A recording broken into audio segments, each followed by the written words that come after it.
So I have a bunch of random stuff to talk about. I don't even know what. Um, I was thinking about confirmation bias the other day and like that it's bad. Or like, well, there is a confirmation bias that's bad. Right, like when you have it in your head that a certain narrative in your head and you won't accept alternate options because you're clinging so hard to that one narrative, you'll only everything that you see just like feeds into it.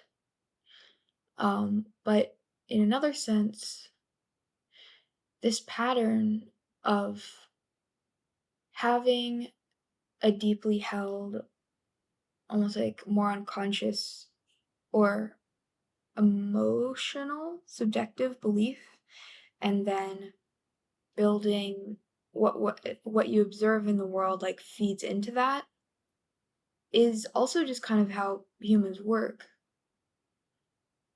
Um, you kind of just have to choose your confirmation bias and maybe like be open to change it as well, which I guess is the big thing about confirmation bias is that no matter how much evidence you get, you like don't change it. But then everybody has like deeply held loyalties that do filter and inform the kind of reality that they perceive and the kind of facts or the kind of elements of the world that they're gonna integrate and accept. Because I was thinking about I mean, the issue of like eternal conscious torment. And the inclusion of queer people into Christianity is also one of these, but I'm going to use ECT. Um, and like you know that if somebody is dead set on the idea of eternal conscious torment and heaven and hell in the I don't really want to say traditional, but in the like popular sense, um, then no matter how much evidence to the contrary, like it's kind of like a magnet, like attracting little iron filings or something. Like if the magnet is it, there's not different types of magnets, are there? What if there was different types of magnets that attracted different things, and you have one and it makes a certain, and then you have the um,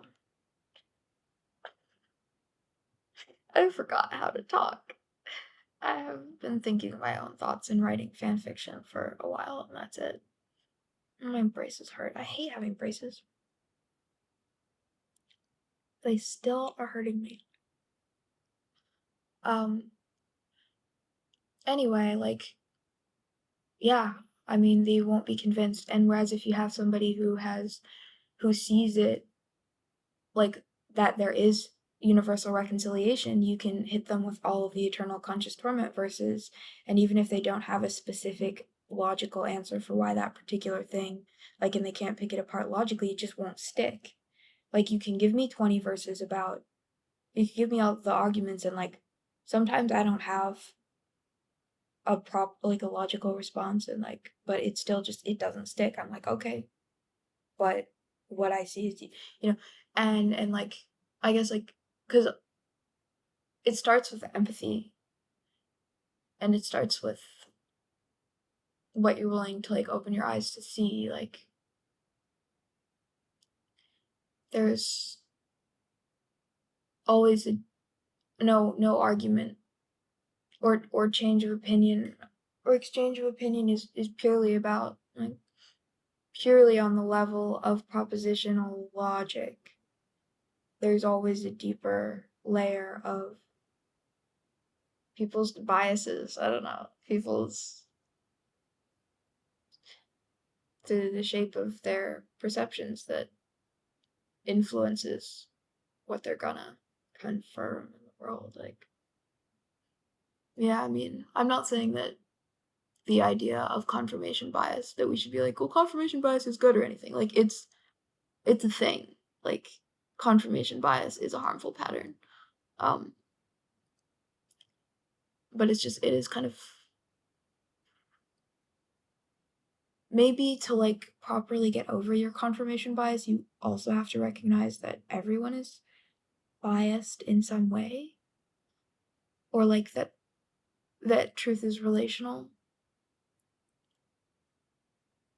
So you're gonna be trying to find what works for you, but it won't necessarily work for everyone else, and it won't necessarily be purely logical, even if you do try and get rid of all your confirmation bias. You still will be an individual person, and in the end, your narrative of the world will differ from someone else's, and if they try and give you theirs, you're gonna be like, nah, because I believe this, and vice versa. Something like that. Because I was also thinking about, like, as I've, like, grown up, so to speak, there have been a couple times in my life where I'm like, "Ooh," I can kind of tell that in my mind, I'm, like, I can't necessarily put a finger on it, but I'm, like, processing things differently now and in a more complex and deeper way, and just the way that I take in the world is, like, matured in some way. And I think, like, when I was in, like, 2020 or so, and kind of when I was getting my later teenage years, I had one of those moments, and I was like, "Ooh." Um, and then maybe now I'm having another one, and it's hard to tell.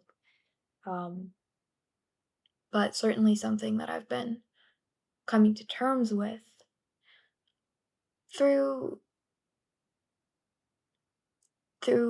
coming across so many different worldviews as I do in my life, through reading novels and reading philosophy and talking to a lot of people and trying to work out my faith and dealing with all the perspectives inside of me too. Um, and it's kind of humbling. Like, one of the things that I am coming to terms with is like,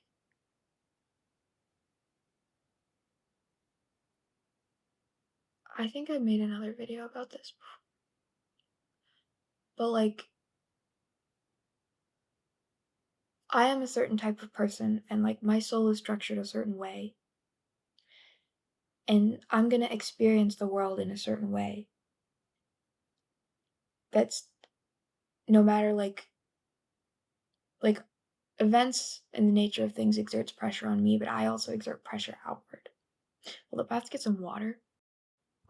And it's kind of to do with genre, I think. For instance, in novels, like you have you could have a similar set of events, but if it's a rom-com, it'll be skewed and told one way, and if it's like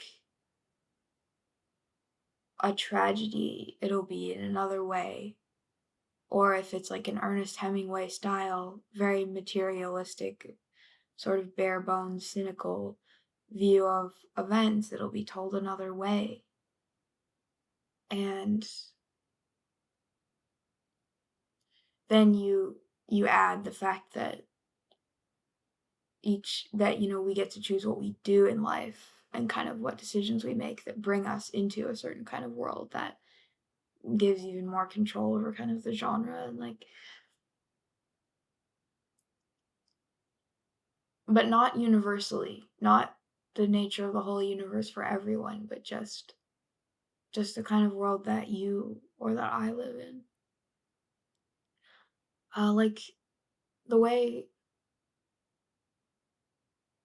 I kind of notice it a lot with me because I read a lot of books, um, is I'm a very like romantic person and very much attracted to certain tropes of like two people being, intertwined with each other and they're each other's everything and like they always find each other again. And I'm also very much attracted to like Christian motifs, especially of like resurrection and this kind of universal hope. So I find myself asking, is that the way the universe works? And like, are these things true?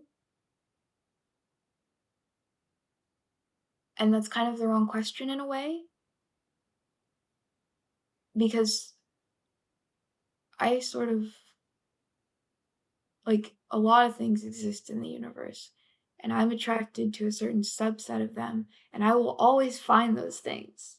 And so that means that for me, pretty much, though I walk through the valley of the shadow of death, thou art with me, and by thou I mean my preferred tropes and narrative and ways of seeing reality.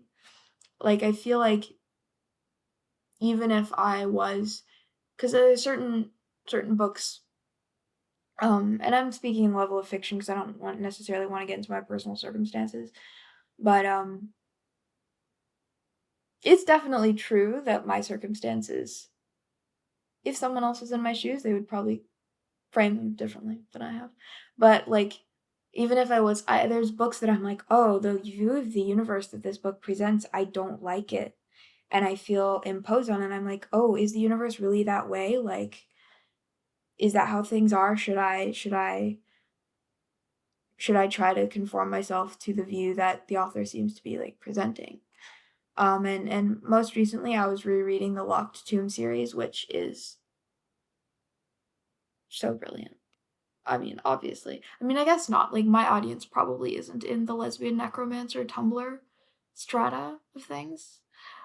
Anyway, the Locked Tomb is incredible. They have nun pizza with left beef. It's good. I think it's just an ode to like the flesh and in the positive sense and like humanity. Anyway, but it is very like gritty and ambiguous and messy and also really sad and tragic. Um, but and so sometimes when I'm reading, and real immersed in the worldview of that series, I'm like, dang, is this the way the universe is? Like, should I be trying to see my life in this way? Is this how things are going to turn out? So that in the end, I'll be like, well, it was all just like a bunch of mess. But even in that series, as I'm in there, I'm like making a beeline to the parts of it that, feed my kind of preferred and narrative of reality and the one that is my world that I can actually live in. So like there's a part, mild spoilers, I guess. There's a part where, well, okay, there's two characters in there that have a very like Jesus and the church, I guess, sort of motif. Like the Locked Tomb series uses a lot of religious motifs. First of all, I chose to read those books rather than other books and I'm definitely like drawn to them because of the way that it plays with Christian motifs. So that just out of the gate that. And then within the books, the things that I really fixate on are like the relationship between the characters that have this very like eternal devotion, resurrection, loyalty, like kind of dynamic, that shines out against the backdrop of all the chaos that is happening. And then there's another part that's like a random part, but like they're kind of in the liminal realm of the dead and they're with some ghosts.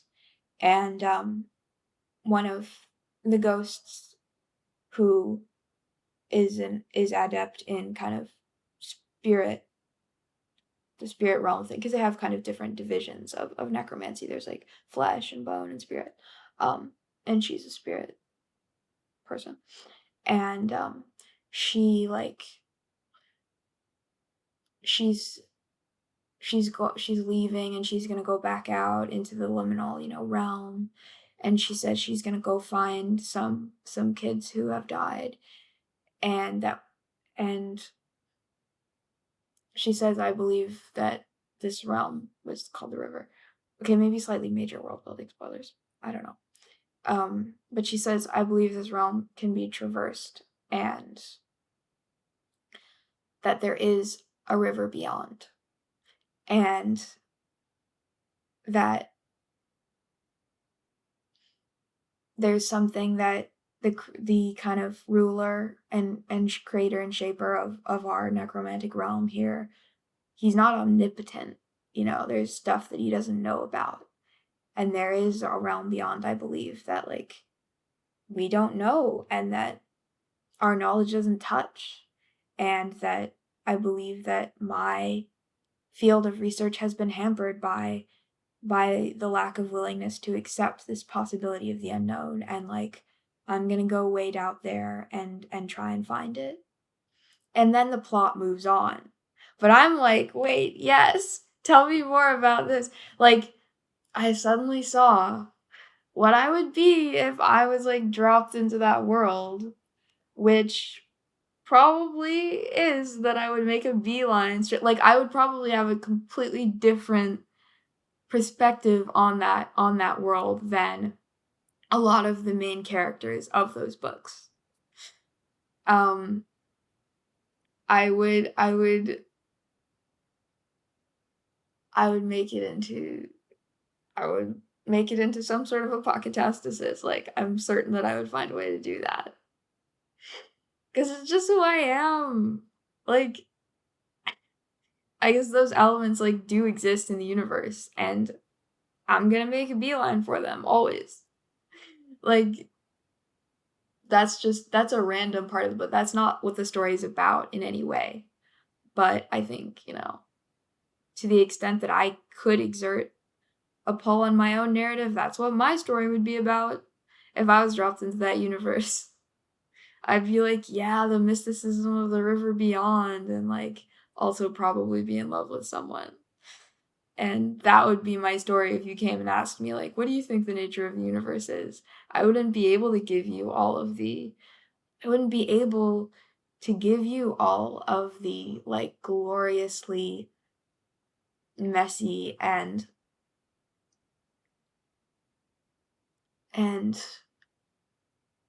jagged and ambiguous, rich, absolutely gorgeous and decadent in all the senses of that word tapestry that Tamsin, oh goodness, I don't know how to pronounce her name.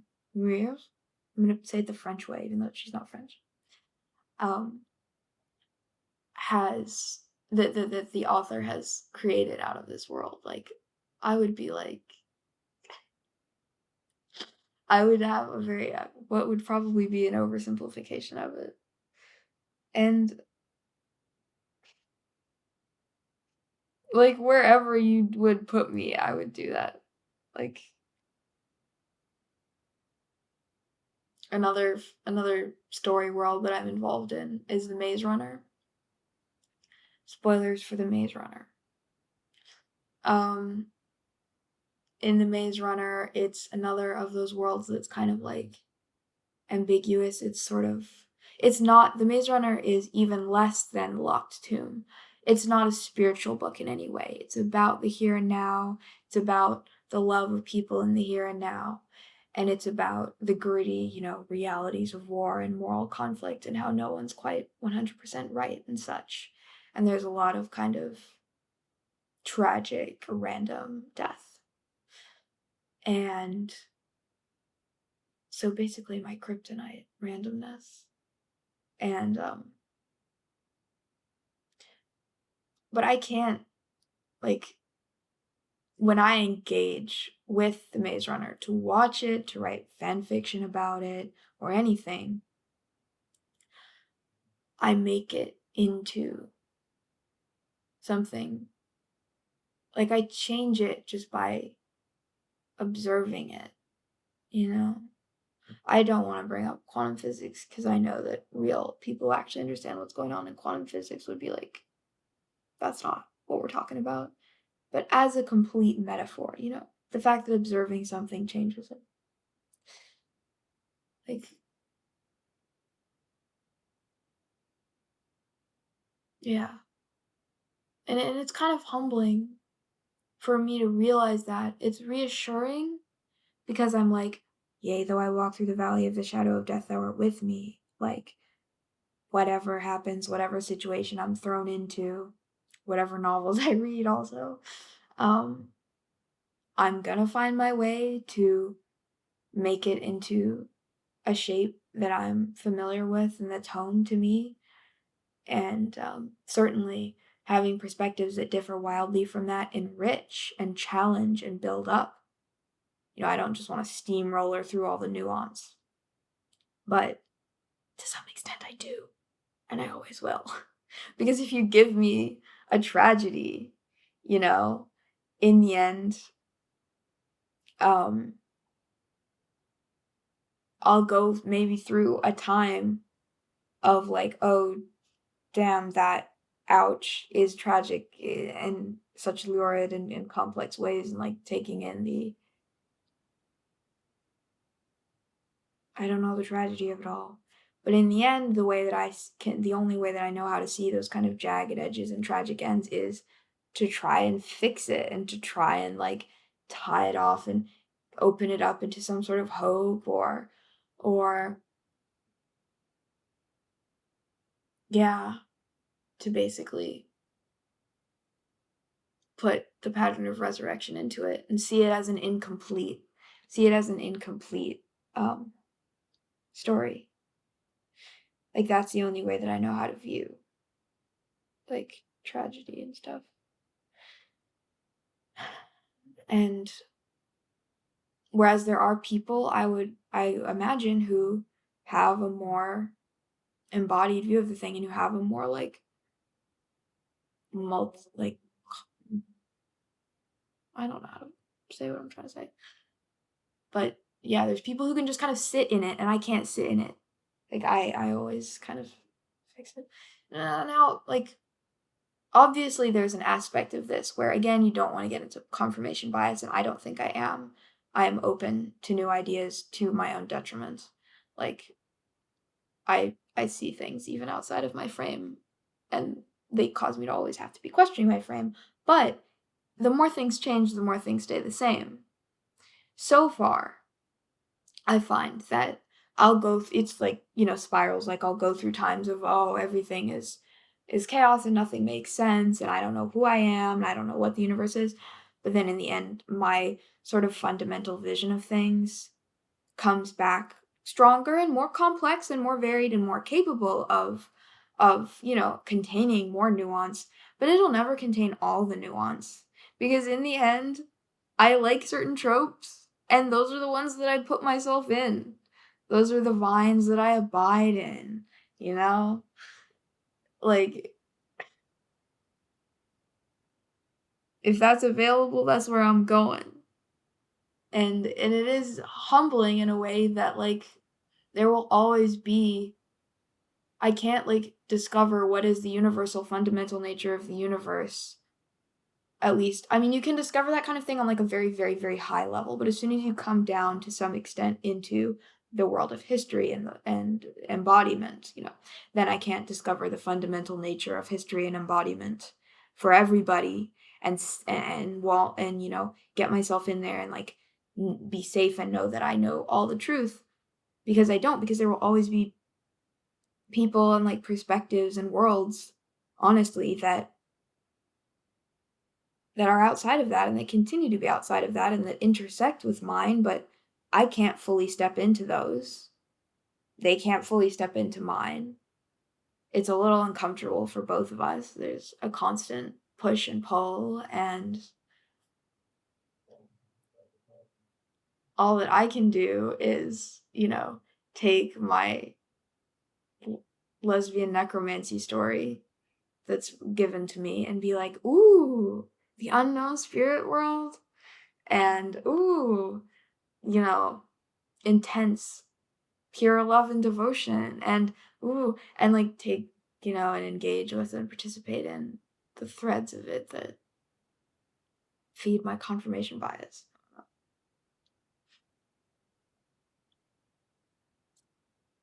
And of course, fictional worlds are mirrors of the complexity of the actual universe.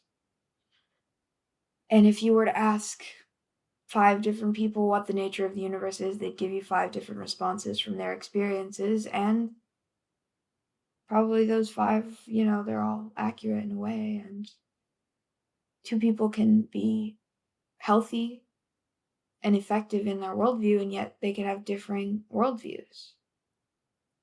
Like me and a monk are not going to have ever the same worldview, because monasticism is based on like denying the flesh, and my journey is based on stopping denying the flesh. So we're always going to be speaking with a different language, even though the monk will be on a path to spiritual purity, and so am I. And it's kind of humbling that I can't. In the end, there's some things that, I can't ever reconcile, or I can't say, well, I have the only proper interpretation of the locked tomb universe because of such and such, but I also can't say, well, everybody else or has the proper interpretation of that universe. And I need to just give up my own ideas and my own take on it. We can't do one or the other. It's this give and take.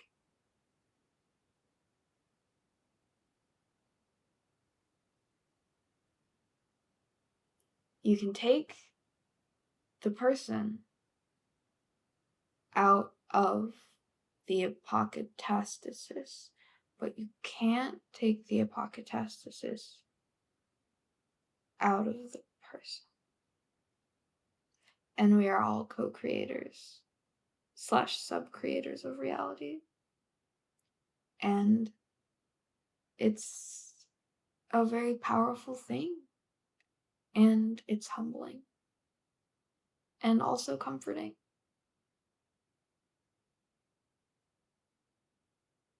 Choose your biases well.